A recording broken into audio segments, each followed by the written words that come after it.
যারা স্বর্গগত তারা এখনো জানে স্বর্গের চেয়ে প্রিয় জন্মভূমি। নতুন একটা শপথ নেয়ার জন্য বাসা থেকে বের হয়েছি। ফ্ল্যাশব্যাক।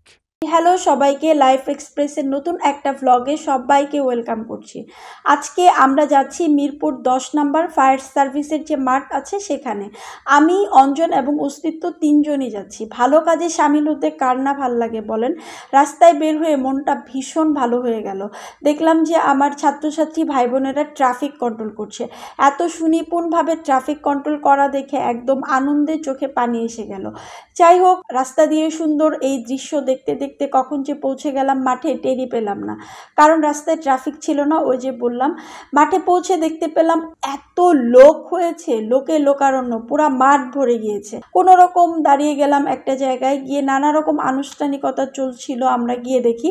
তারপরে শুরু হলো হচ্ছে জাতীয় সঙ্গীত। প্রথমেই আমরা জাতীয় সঙ্গীত গাইলাম সবাই একসাথে। তারপরে শহীদদের প্রতি শ্রদ্ধা জানালাম, যারা আকাশের তারা হয়ে গেছে তারা যেন সেখানে অনেক বেশি ভালো থাকে।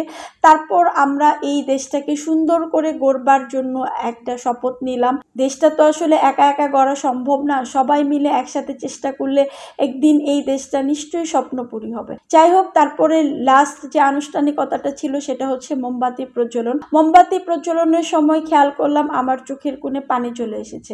দেশটাকে যে এত ভালোবাসি এই আন্দোলনের আগে আসলে কেন জানি টেরই পাইনি। যাই হোক, সমগ্র আনুষ্ঠানিকতা শেষে একটু ছবি তুললাম, তারপরে বাসায় চলে আসলাম। বাসায় এসে গলাটা একদমই শুকিয়ে গেছে। রান্নাঘরে গিয়ে দেখি অঞ্জন একদম ফ্রেশ আমের জুস বানাচ্ছে, দেখে মনটা আরো ভালো হয়ে গেল। আজকে তো পুরো মন ভালো হওয়ার পালা।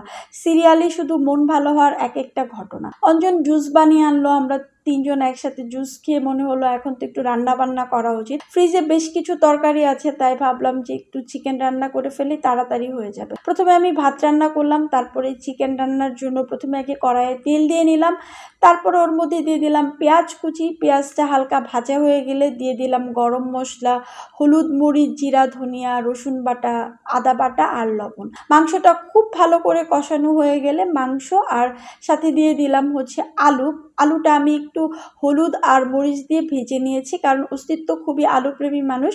ও একটু আলু পেলে ভাত খাবে, না হলে খাবে না। চিকেনটা ও খুব ভালো একটা খেতে চায় না। তারপরে মোটামুটি রান্নাটা শেষ করে ডিনারও করে ফেললাম। তারপরে শুরু হলো আমাদের উৎকণ্ঠা রাত, কখন ডাকাত আসবে। বারান্দায় গিয়ে অপেক্ষা করতেছিলাম, বাট একটু অবাক হলাম যে আজকে রাস্তায় কোনো পাহারাদার ভাই বোনকে দেখতে পেলাম না। ওরা সবাই ডাকাত আসছে না হতাশ হয়ে বাসায় গিয়ে ঘুমিয়ে পড়েছে হয়তো। আমি অনেকক্ষণ অপেক্ষা করছিলাম আর গাছগুলোকে দেখছিলাম। এর মধ্যে আমার সাথে যুক্ত হলো হচ্ছে অস্তিত্ব, বলল মা ডাকাত কখন আসবে। আমি বললাম ডাকাতের সাথে তো আমার কথা হয় না, এখন যায় ঘুমাও, আসলে আমি তোমাকে ফোন দিব। যাই হোক, ও বড়দের এই ডাকাতের গল্প শুনতে শুনতে ওরও এটা মুখস্থ হয়ে গেছে। আমি রাস্তাঘাটে খেয়াল করলাম আসলে কেউ নাই, সবাই এই কয়েকদিন এত ক্লান্ত ছিল যে ডাকাতের জন্য আর অপেক্ষা না করে সবাই গিয়ে ঘুমিয়ে গিয়েছে। কিন্তু আমার দুই চোখের পাতা কিছুতেই এক করতে পারতেছিলাম না, কারণ এত উৎকণ্ঠার মধ্যে আসলে ঘুমানো সম্ভব না। তাই আমি আকাশের তারা গুনতেছিলাম। তো আজকের আকাশের তারা গুনতে গুনতে ভিডিওটা আমি এখানেই শেষ করে দিচ্ছি। সবাই অনেক বেশি ভালোবাসবেন। আসেন আমরা একটা শপথ নিই, এই দেশটাকে আমরা খুবই সুন্দর করে করব। যাই হোক, আজকের ভিডিওটা এ পর্যন্তই। সবাই অনেক ভালো থাকবেন। Thanks for watching.